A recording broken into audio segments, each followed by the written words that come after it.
facultad. Bueno, no sé si en tal medida. Corre por mi cuenta eso. Porque a mí, sabía cómo redactaba, sabía cómo entrevistaba. Bueno, pero hay un pequeño detalle que es interesante a este respecto. Sí. En determinado momento, Juan Domingo Mena Sí.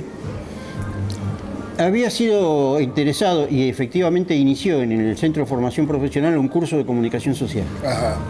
En determinado momento Juan Domingo Mena no lo quiso hacer más, no sé por qué razón no lo quiso hacer más. La cuestión Sí. que se encontraban con un curso de comunicación social en marcha y sin instructor. Y me acuerdo que me fueron a buscar Carlos Natale, Jorge Narciande, estuvieron en mi casa y me dijeron a ver si yo no me quería acercar. Yo me hice cargo. ¿Y por qué hago este comentario? Estuve 4 años dando el curso, Esa digamos. ausencia. Sí, porque como vos decís, yo había aprendido ya periodismo, ya sabía cómo se redactaba, cómo esto, todo, pero lo hacía automáticamente. Nunca me detuve a pensar por qué se hacía así y no de otra forma.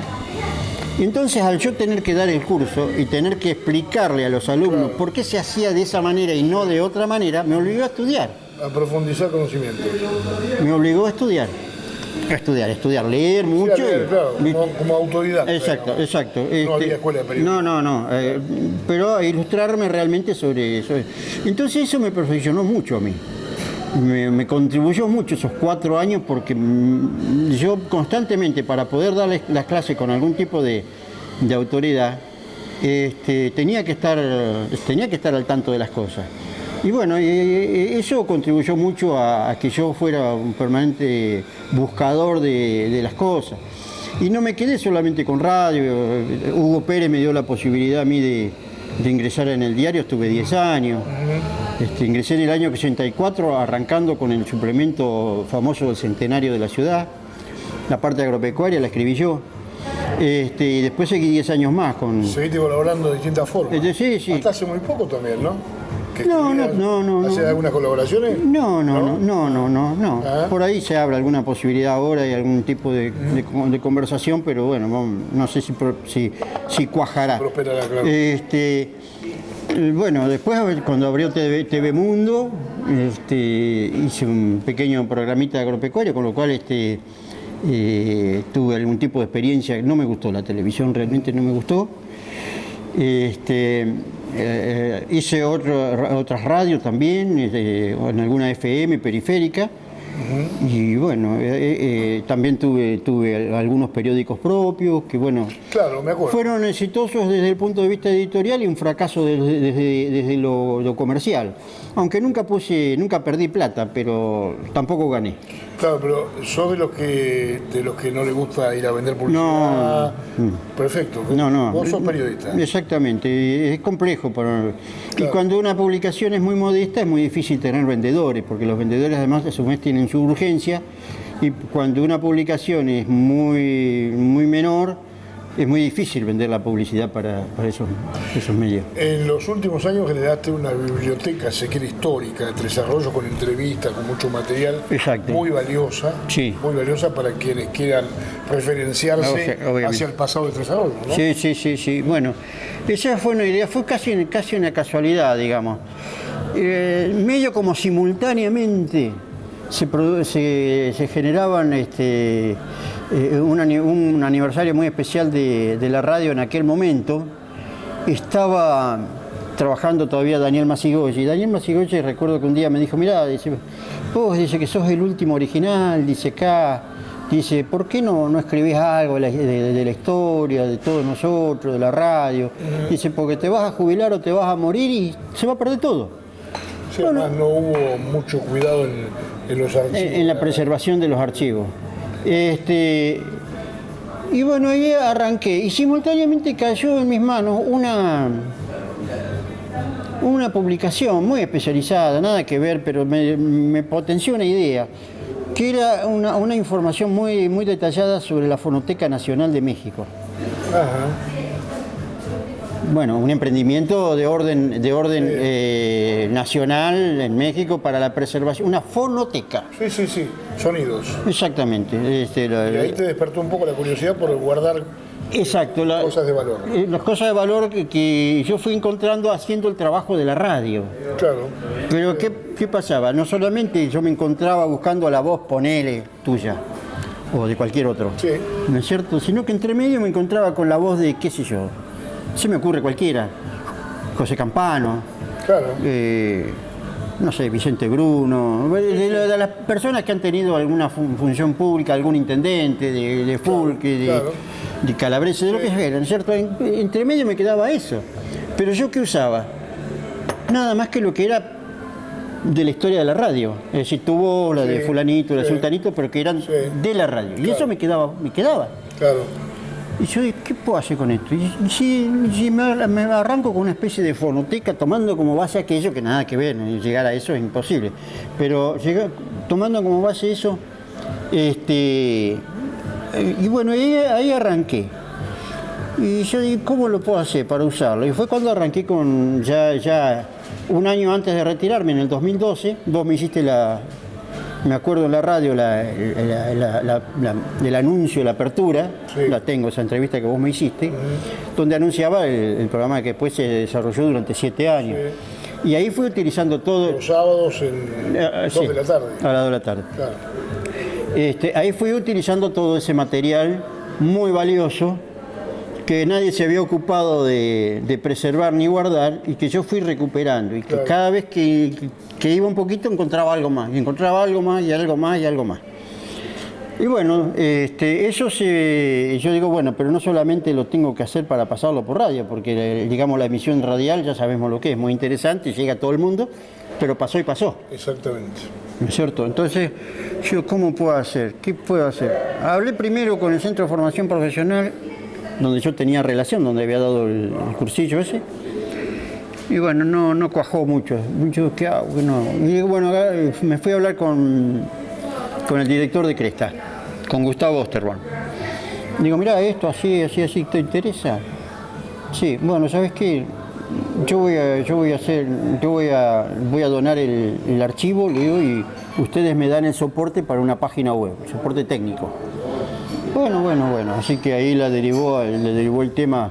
Bueno, primero se firmó un convenio, porque eso se firmó un convenio con la municipalidad, donde yo cedía sin costo los archivos. Después el Consejo Deliberante declaró a los archivos como patrimonio histórico y cultural de Tres Arroyos. Y bueno, fuimos avanzando y la página web anduvo muy bien. Y actualmente una vez que yo dejé la radio, dejé de aportar a esa página web, que ahora se ha transformado en un espacio que en el Cresta está disponible. Está disponible en una computadora especial que ha instalado Cresta, con todo ese material para quien quiera ir en determinado momento a consultar tal o cual cosa. ¿No es cierto? Bien. Así es, todo con un soporte también escrito, donde están las especies de libretos y todo eso, y las fichas personales de cada uno de los... ¿Cifras de esas cosas no tenés? ¿Cifras? Sí. Cantidad de por ejemplo, personajes incluidos, ¿eh? 338. Ah, lo tenés. Sí, hice 356 programas con 338 entrevistas. Claro. Más todo el material escrito. Es decir, no solamente las entrevistas. Sí, material grabado al cual vos no entrevistaste, pero está ahí adentro. Exactamente, Claro. son programas especiales, hay varios, muchos, varios. Qué Varios. Hablaste de Cresta recién.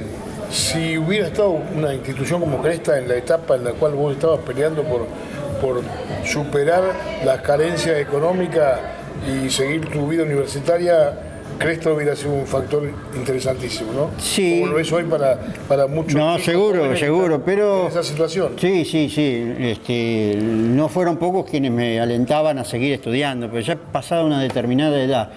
Y cuando uno tiene que estar pensando fundamentalmente en cancelar la factura de la luz, del gas o todo eso, ya la mente no está suficientemente liberada como para enfrascarse adecuadamente en un estudio universitario. Sí.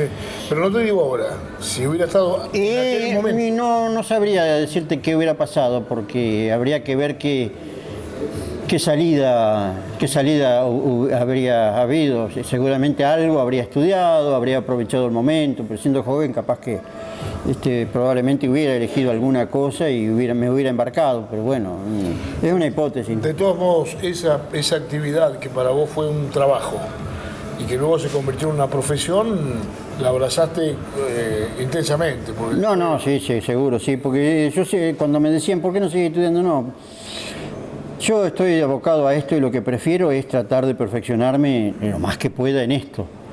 Y bueno, eso es lo que hice,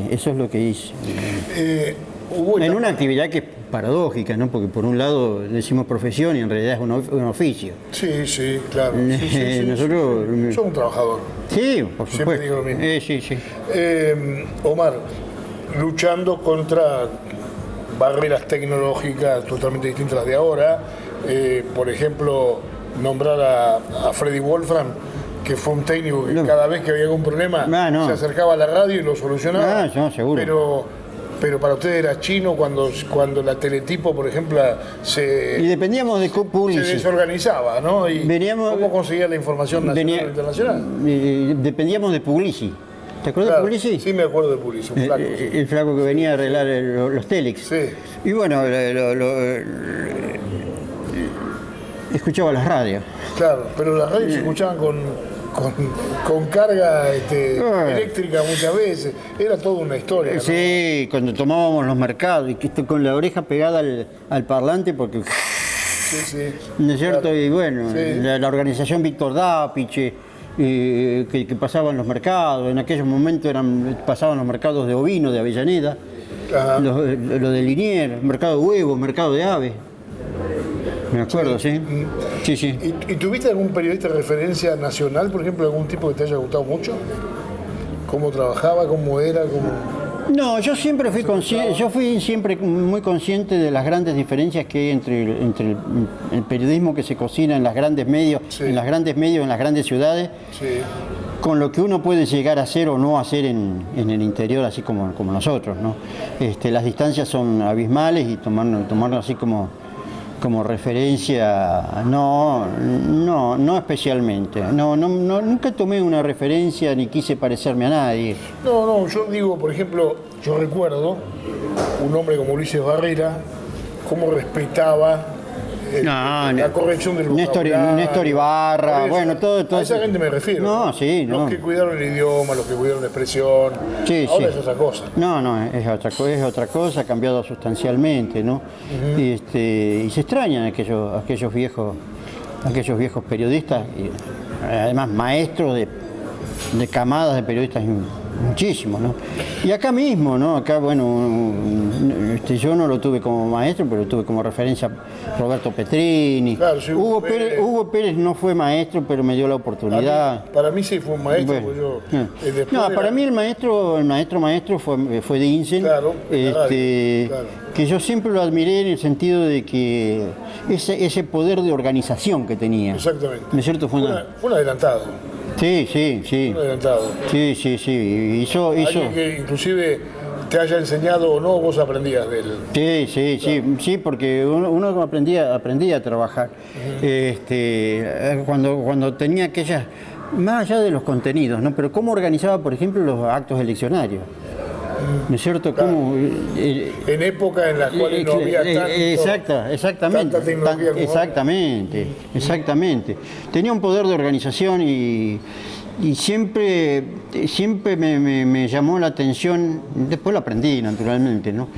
Aquello de que cuando él preguntaba a alguien haciendo una entrevista, ya él tenía la siguiente pregunta, fuera cual fuera, si el otro decía sí, tenía la pregunta, y si decía no, también tenía la pregunta. Sí. ¿No es cierto? Exacto. Siempre estaba un paso adelante del que estaba respondiendo. ¿No es cierto? Eso siempre me llamó la atención. Y Bernasconi, que fue también, no fue mi maestro, pero fue un buen referente también, muy buen referente. Seguramente, sí. Sí, una playa de periodistas que marcaron una época. Sí, sin duda. Sí. A un periodista siempre le gusta leer.